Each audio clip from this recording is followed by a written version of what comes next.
Congresswoman Kat Cammack from House Law Enforcement Caucus and Joe Gamaldi from the Fraternal Order of Police.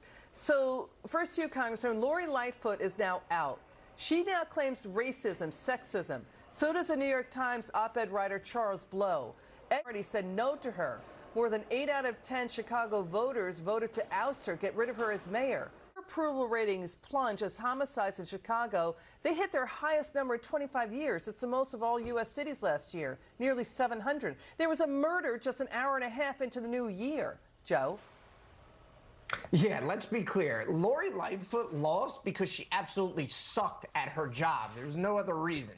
I mean, voters were telling you what mattered to them. In the polling, it said 50% believed that public safety was the #1 issue. 63% said they didn't even feel safe in their own city. So it's not shocking that she got absolutely trounced because she was the poster child for the revolving door criminal justice system in supporting those policies. While I might add, the west side of Chicago was experiencing a murder rate that rivals the most violent city in the world, Tijuana, Mexico. So let this be a lesson to all politicians that support this crap.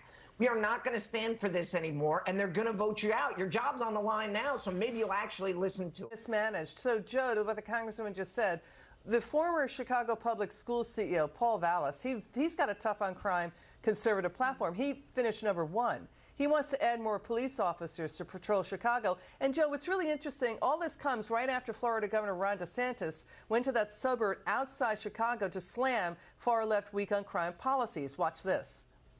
You see massive increases in crime in places like Los Angeles, Seattle, Chicago, San Francisco, Philadelphia.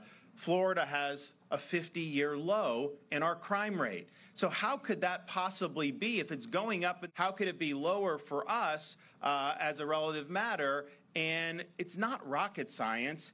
It's a difference in priorities, it's a difference in leadership, and it's enacting good policies that are actually designed to protect the public safety. And we've done that.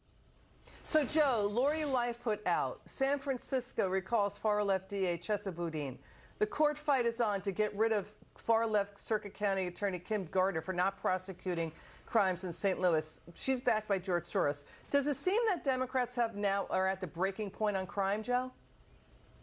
Well, I think it's been made very clear to everyone that the community is sick and tired of the revolving door criminal justice system, this failed social experiment that has ruined our urban communities. And you see Governor DeSantis and Representative Cammack standing out and being strong leaders on this issue of law and order, because that is what the public wants. Hold criminals accountable for their actions, and we can actually make an impact on crime. And another idea is maybe we just, support police officers, because we're out there doing our jobs every single day, and the rest of the criminal justice system is letting us down by letting these dirtbags out over and over again.